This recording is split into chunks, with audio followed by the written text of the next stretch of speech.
Hola, ¿qué tal? Muy buenas noches. Bienvenidos a La Otra Cara de la Moneda. Hoy vamos a tratar dos temas que son verdaderamente importantes. Uno de ellos es una nueva figura, no solo en el derecho mexicano, sino en el sector de las telecomunicaciones en el mundo.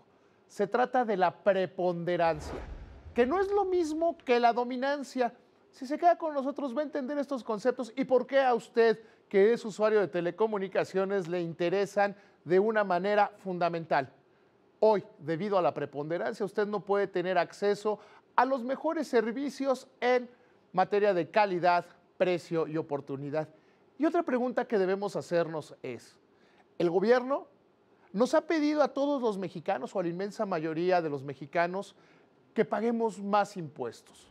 Una política fiscal diseñada a que paguen más quienes más ingresos tienen para usar el dinero de una manera diferente, de una manera en la cual se genere progreso. Hoy vamos a platicar justamente de eso. ¿Para qué sirven los impuestos? ¿Cuál es el objetivo final más allá de cumplir la obligación de pagar con nuestros impuestos? Bienvenidos a La Otra Cara de la Moneda.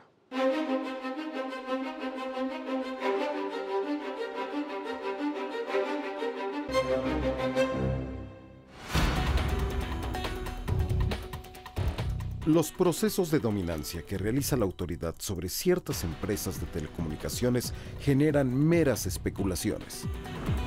Quien afirme que la decisión está tomada se equivoca, ya que el Instituto Federal de Telecomunicaciones inició los procesos para aplicar las normas de preponderancia y dominancia aún antes de tener una definición clara y la ha ido construyendo en base a la reforma constitucional y las leyes aplicables. Ante esta situación, no ha hecho ningún pronunciamiento sobre los procesos que inició desde diciembre y que se harán con base en las reglas vigentes, sin esperar a que se emita la regulación secundaria en materia de telecomunicaciones. Como parte de la reforma a las telecomunicaciones, en esta reforma constitucional, se inventó un concepto que no se utiliza en el derecho internacional. Es una figura nueva en el derecho internacional y en el derecho mexicano. Se llama la preponderancia en el sector de las telecomunicaciones. Normalmente, desde el punto de vista de la competencia económica, se usa el concepto de dominancia, es decir, quién es dominante en un sector, y eso tiene mediciones quizá más específicas. Y al tener este tipo de mediciones específicas, hace que sea más difícil aplicar las normas. Así que se decidió tener un principio que se llama preponderancia. ¿Qué significa preponderancia? Que un operador de telecomunicaciones es tan grande que inhibe la competencia. Tiene que ver solo con el tamaño, tiene que ver solo con una impresión quizá un tanto subjetiva desde el punto de vista jurídico de quién es grande y si su grandeza en tamaño, en participación de mercado, afecta o no afecta a los demás. Este principio que debe aplicar el Instituto Federal de las Telecomunicaciones, conocido como preponderancia, se ha empezado a hacer para algunas empresas. ¿Qué tiene que ver la preponderancia? Es decir, una empresa participa en un sector de la economía, seamos muy claros, América Móvil. América Móvil, que está en telefonía fija, telefonía móvil, internet, trunking, paging, tiene un tamaño tal que lo que genera es una menor competencia, más allá de las prácticas abusivas, más allá de las prácticas dominantes. Su propio tamaño hace que los competidores o no entren o tengan que tomar medidas de otro tipo para defenderse. Hemos visto en el pasado reciente, por ejemplo, que empresas como Axtel y Nextel tienen que compartir red, que Nextel comparte red con Telefónica, simple y sencillamente para tratar de defenderse del preponderante. El Instituto Federal de las Telecomunicaciones tiene que tener muy claro, ¿el tamaño de las empresas daña o no daña al resto de los participantes del mercado? Y es claro que sí, cuando el tamaño es tan grande y las empresas, los competidores se tienen que aliar, disminuye la competencia efectiva. Es decir, en un mercado, cuando se está buscando que haya más gente que compita, más gente que dé resultados, si se empiezan a aliar los otros para sobrevivir del grande, del preponderante, entonces simple y sencillamente se está yendo en contra de la competencia. Y la falta de competencia genera incompetencia. Y la incompetencia es algo que usted y yo tenemos que pagar. Hoy México es uno de los países que tiene de las telefonías móviles más caras del mundo con las menores penetraciones. El acceso a Internet es para muchos mexicanos una ilusión. No se puede disminuir la brecha digital mientras existan estas normas de preponderancia. Una vez tomando las reglas de preponderancia diciendo tal o cual empresa es preponderante, entonces se pueden aplicar la siguiente fase de reglas, la de la dominancia. Es decir, dominas a un mercado y al dominar el mercado generas daños en contra de los consumidores. Y estas reglas nos deben llevar a principios claros, a principios básicos. En la década de los 70, por ejemplo, en materia telefónica, en los Estados Unidos se tomó la determinación de decir, vendan sus activos. Señores, se acabó. Se tienen que partir en varias empresas. Los críticos de esta me dicen, bueno, el mercado se volvió a consolidar. No es cierto. El mercado no se volvió a consolidar. Hoy hay muchas más empresas y mucha mayor competencia. En México, la existencia de una empresa monopólica y dominante en materia de telefonía fija y móvil impide la penetración en el mercado, impide que los mexicanos tengamos acceso a los mejores servicios. De ahí que tenemos que exigir al Instituto Federal de las Telecomunicaciones, primero, que estas reglas de preponderancia vayan más allá del miedo normalmente que se le tiene a los monopolios.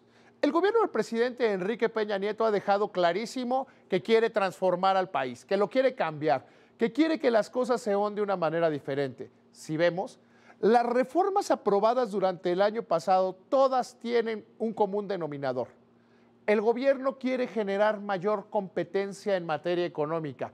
Vamos, el Estado renunció al monopolio petrolero para generar una mayor competencia a favor de los consumidores. Y es en este sentido que las reglas de preponderancia y después de dominancia en contra del monopolio de la telefonía fija tienen que venir en ese mismo sentido. Van a favor de los consumidores, van a favor de las personas. No hacerlo así nos impedirá crecer, nos impedirá lograr ser el país que todos anhelamos. Un país donde la brecha digital, donde el analfabetismo tecnológico tienda a terminarse. En México los impuestos dan y darán frutos a la economía de nuestro país. La Secretaría de Hacienda aseguró que trabaja en un pacto que se dará a conocer este mes. Aseguran que los impuestos establecidos no cambiarán en los próximos 3 años, ya que se busca dar a las familias, empresarios y trabajadores certidumbre para el gasto, la inversión y la creación de empleos. Las reformas estructurales refrendan la confianza sobre las perspectivas de la economía y el reconocimiento mundial como la calificación que dio Moody's a nuestro país. Un gran número de mexicanos, cuando recibieron su primer sobre quincenal, se dieron cuenta cabalmente que habían aumentado los impuestos. Porque una cosa es la discusión legislativa, la propuesta del Ejecutivo y lo que terminan aprobando los diputados, y otra cosa es cuando se resiente en el bolsillo. Vemos que el impacto en la inflación durante enero tiene que ver con el aumento de los precios y tarifas del sector público, el aumento del precio de la energía y también de las nuevas cargas impositivas. Se calcula que una familia de clase media en México va a disminuir entre el 7 y 9% de su ingreso disponible como parte de estas nuevas medidas fiscales. Para las clases altas el impacto será ligeramente superior. Y la pregunta que nos tenemos que hacer claramente es, ¿vale la pena? Toda esta nueva política que sigue el Servicio de Administración Tributaria de cobrar más impuestos, de ser más efectivo y más eficiente, ¿en qué nos beneficia? El gobierno del presidente de la República, Enrique Peña Nieto, tomó una decisión distinta. Se lo hemos platicado en este espacio.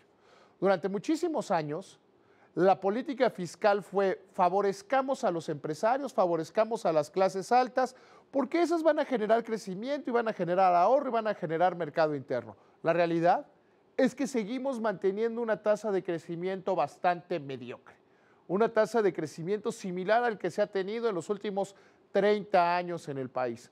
La discusión es si el promedio ha sido de 1.5 y en los gobiernos de Acción Nacional del 2%. Entonces, había que cambiar, había que hacer las cosas de una manera diferente. Ya ve esa frase que hoy por hoy está de moda, en el sentido de que no se pueden esperar resultados diferentes cuando se sigue haciendo lo mismo. La decisión fue, vamos a pedirle un mayor sacrificio fiscal a las clases medias y altas del país, vamos a terminar totalmente con los privilegios que tienen muchos sectores de la economía, vamos a apretar, por ejemplo, a las empresas que generan ingresos en México pero tributan afuera, a los que usan la doble nacionalidad para pagar menos impuestos, a aquellas personas que se le han tomado la decisión equivocada de desaparecerse del sistema fiscal o aquellos que abiertamente están cometiendo fraudes. Se cambió. O sea, hoy las cosas son diferentes, hoy la política del gobierno es incluso buscar una mayor recaudación por la vía del convencimiento, por la vía del anuncio, por la vía de lo que algunos mal llaman el balconeo. La pregunta de fondo es, lo que nos tenemos que hacer es, y a cambio de este mayor sacrificio, a cambio de esta mayor obligación, ¿qué va a hacer el gobierno, qué va a hacer el Estado mexicano? No es, como dice aquel absurdo anuncio de la Cámara de Diputados, que le tengamos que dar gracias al legislador por lo que hace con el dinero de los contribuyentes. No, absolutamente no es eso. Lo que es en qué van a cambiar las cosas.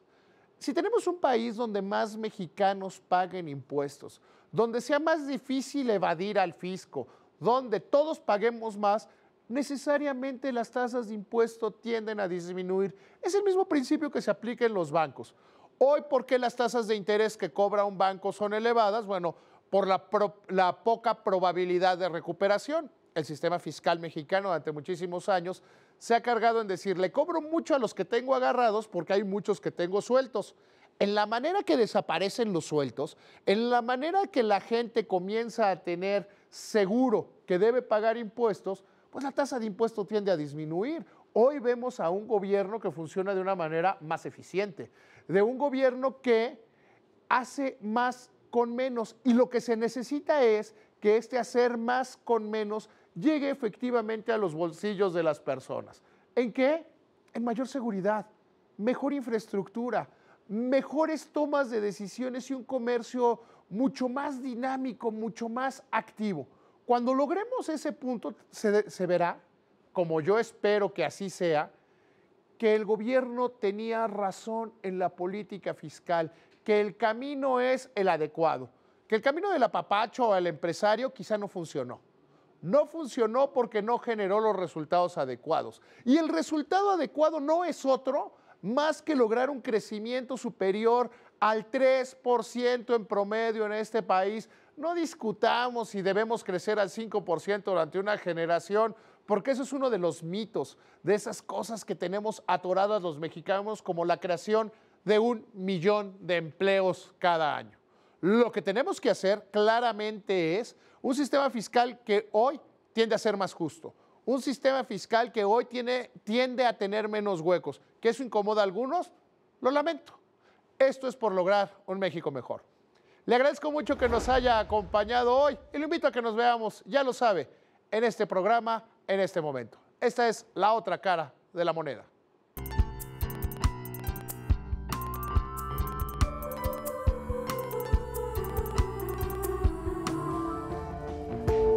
Relatan los periódicos de la época que la cabeza del general Obregón, tras recibir la bala asesina de José de León Toral, quedó en el plato de arroz con mole que le habían servido sobre las manchas de sangre que se conservaron y con algo de buena voluntad son visibles.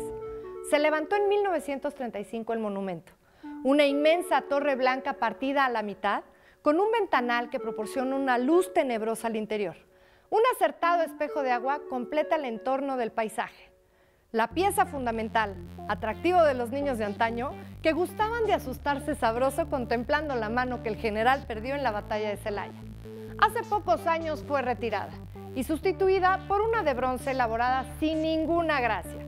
Lástima, desde entonces casi nadie visita el monumento.